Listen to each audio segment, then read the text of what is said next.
Opa, e aí, tudo bem com você? Professor Flávio Amorim. E estamos de volta aqui na série de vídeos sobre resoluções de exercícios de função afim. Esse é o segundo vídeo da série. Se você não viu o primeiro, eu vou deixar passando aqui. Em algum momento vai passar um card aqui para você acompanhar o primeiro exercício. E o objetivo dessa série de exercícios, serão 5 exercícios sobre função afim, é que você treine e fique craque nesse conteúdo que, a meu ver, é tranquilo de ser estudado e que está em todas as provas de vestibulares. Então, faz sentido você dominar bem esse conteúdo. E a minha intenção aqui não é só te passar aquelas resoluções que normalmente se é trabalhada, né, com função afim.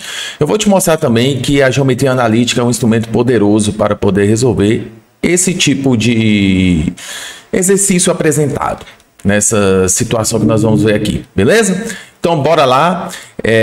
Segundo exercício da série. Deixa eu botar aí na tela para você. Vamos seguindo aqui. Considere o gráfico da função real f de x. Aqui, ó. Considere o gráfico da função real f de x igual menos 2x mais 4. Representado no plano cartesiano a seguir.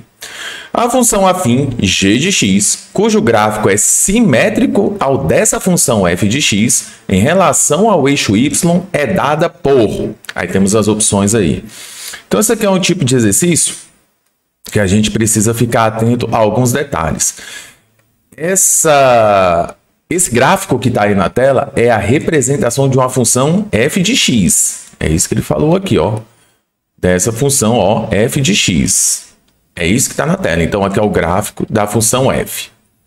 Porém, ele quer o gráfico de outra função, g de x. E o que ele fala sobre essa outra função g de x?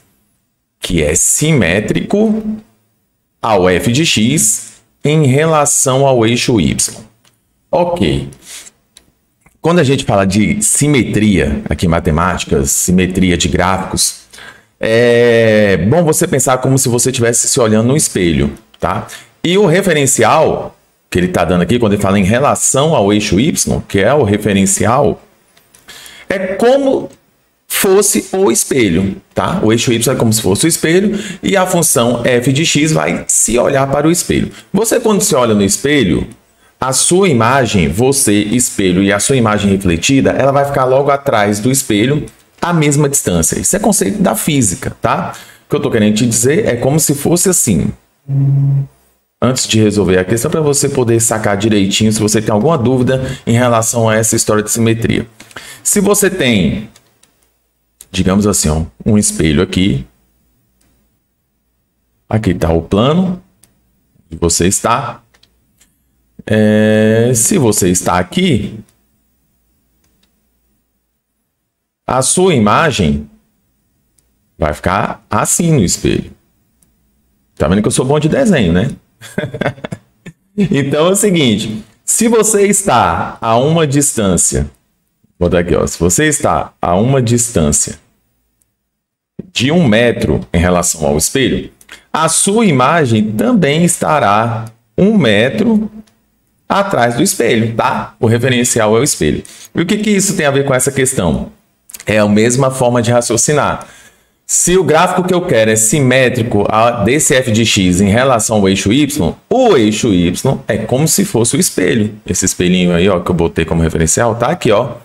Isso é como se fosse o espelho. E a função f de x vai estar se olhando no espelho. Logo, se ela vai estar se olhando no espelho, a distância da sua imagem atrás, né, o reflexo, atrás do espelho, vai ter a mesma distância. O que ajuda? Então, eu sei que se a função f, aqui, ó, que está se olhando no espelho, e esse ponto tem 2 de distância em relação ao meu referencial, então a imagem da simetria vai estar também a uma distância de 2, só que do outro lado. Só que do outro lado, por ser negativo, se aqui a distância é 2, aqui vai ser menos 2. Logo, o gráfico da função f que ele está pedindo aí é esse aqui, ó. Vou botar assim.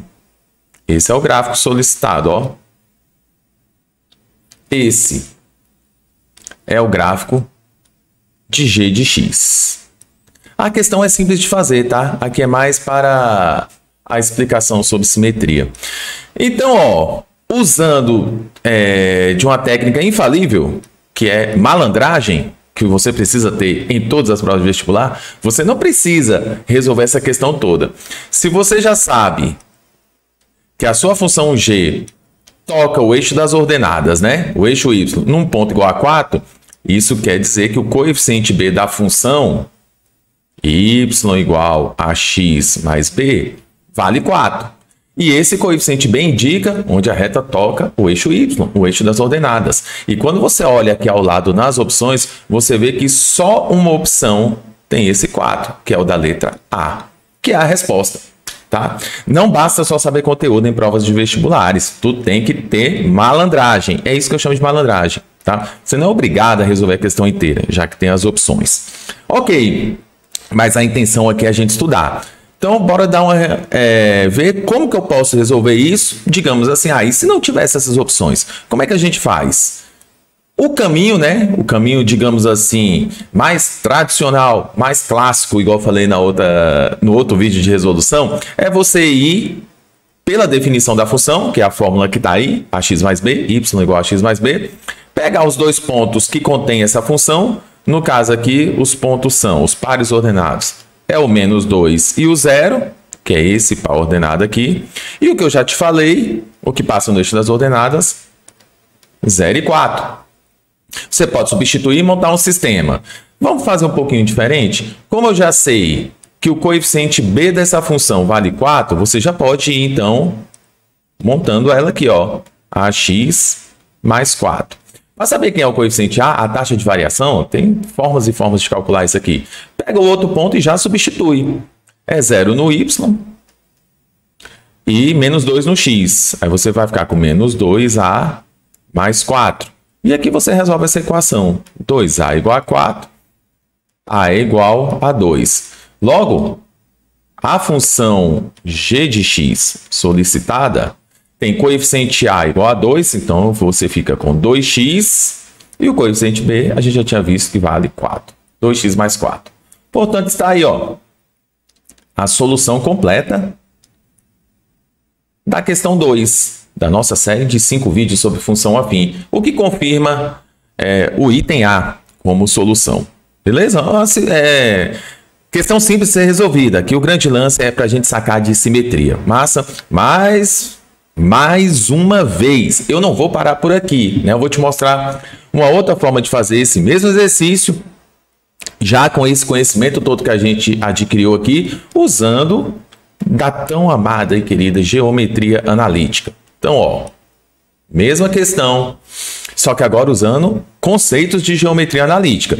Tudo que eu expliquei no vídeo anterior, a gente faria aqui pensando em geometria analítica, portanto, já sabemos que por ser simétrico, esse gráfico da função g de x passa aqui, ó, no eixo das abscissas em menos 2 e na ordenada em 4, né? No valor igual a 4. Então, esse é o gráfico. Vou botar aqui o gráfico. Esse é o gráfico. Beleza. O gráfico que nós queremos, g de x. Em geometria analítica, nós aprendemos que uma reta aí no gráfico, né, o que é chamado de função afim, que na verdade em geometria analítica chama equação reduzida da reta, tem 4 tipos, né, de você equacionar uma reta: geral, reduzida, segmentária e paramétrica. E a segmentária é a que eu acho mais interessante nesse caso aqui, porque está pronto para ser utilizado. Quando você tem uma reta e que você conhece onde essa reta toca nos eixos coordenados, abscissa e ordenada, essa função g de x, que no caso em geometria analítica a gente chama tão somente de reta, ela pode ser equacionada assim, ó. X sobre onde ela passou no eixo x, que foi no menos 2, mais y sobre onde ela passou no eixo y, que é o 4, igual a 1. Aqui estão com 2 iguais, né? Porque em geometria analítica a gente usa essa equação chamada de equação de reta. O que aqui é a função g de x, que é pedido no exercício. tudo a mesma coisa, porque reta no plano, função afim, estudar em geometria analítica dá a mesma coisa. Mas se a gente observar essa equação que está aí na tela, a g de x, você não consegue identificar nenhuma das opções ao lado. Então deu errado? Não, não é que deu errado. Agora basta a gente dar uma manipulada. Você está percebendo que a função que nós montamos está cheia aí de frações e na resposta não. Então é só a gente tirar as frações. Como isso aqui não deixa de ser uma soma de frações, o método de resolução aqui é fazer o MMC. Tá? Fazendo o MMC nessa equação, naquela forma mais rapidinha que a gente aprende a fazer, né? 4 vem aqui multiplicar o x, menos 2 vem multiplicando o y, multiplica os dois de baixo, você tira o MMC assim, diretão, né? Algumas pessoas chamam isso de método da borboleta, tenha o nome que você quiser aí. E depois a gente vai ajustando. Então aqui fica assim, vamos fazer. Vai ficar 4x, né? 4 vezes x, 4x, menos 2 vezes y dá menos 2y. E aqui, na parte de baixo, vai ficar menos 2 vezes 4, dá menos 8, igual a 1. Passa esse menos 8 que está dividindo para o outro lado multiplicando. Aí você tem 4x menos 2y, menos 8 vezes 1, menos 8. Fica atento que eu estou mudando é a operação envolvida, tá? O menos 8 está dividindo, então passa por outro lado multiplicando. Nada tem a ver com a mudança do sinal nesse momento. E agora quando você vê 4, 2 e 8, você percebe que todos são múltiplos de 2, né? Então podem ser divididos por 2. É o que eu vou fazer aqui, ó. Pega os dois lados, divide por 2. Aí você tem x, melhor, 2x menos y igual a menos 4. E agora é só você ajustar, né? G de x é o y da história. Então é só você isolar o y. Jogando ele para o outro lado, ele fica positivo. O 2x que fica. E o menos 4 vai para o primeiro membro positivo. Y igual a 2x mais 4. O y é o que a gente está chamando de g de x. 2x mais 4. O que só confirma, ó, o item A. Beleza? Então aí, ó, a mesma questão sendo feita usando conhecimentos de geometria analítica. Se ficou mais fácil, se ficou mais complicado, eu não sei, eu deixo para você decidir. A minha intenção é te mostrar alternativas, tá? Para você poder resolver o mesmo exercício de várias formas diferentes. Beleza? Ó, se você está gostando dessa série de vídeos, está gostando das explicações, do que está te mostrando aqui, se está te ajudando, me ajuda aí também. Dá um like nesse vídeo, compartilha com a galera que está estudando firme para esse vestibular, nesse pós-pandemia que anda um pouquinho complicado. Estou aqui para ajudar vocês. Nós vamos seguir, tá? Porque a série é de 5 exercícios, esse aqui é apenas o segundo. Siga aí nas redes sociais, no Instagram, se inscreve nesse canal e vamos em frente, gente. Grande abraço!